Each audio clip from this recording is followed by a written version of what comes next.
So, ayan guys, malilit kami matutulog yan 12 kasi ang tagal nila mga baba pa ako, kakain pa ako.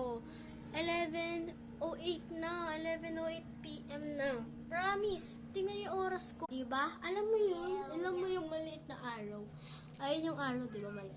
Pumunta doon, tapos doon, malapit na mag-12. Puyat ako nito, te. Late ako matulog, te. Anong oras na na? Wait lang.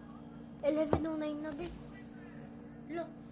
Kain pa ako niyan ng midnight snack ko. Then, late na, matutulog ako or kakain pa ako. Select one. Kami lang yung kapatid ko sa kwarto. Yun siya. Pero, yung isa kong brother, si mom ko, pati father ko, andun sa baba. Hindi ko alam kung ano ginagawa ng mami ko. Gusto ko na matulog, kumain. Kasi, baka bukas nito ako magising eh. Ay, wait.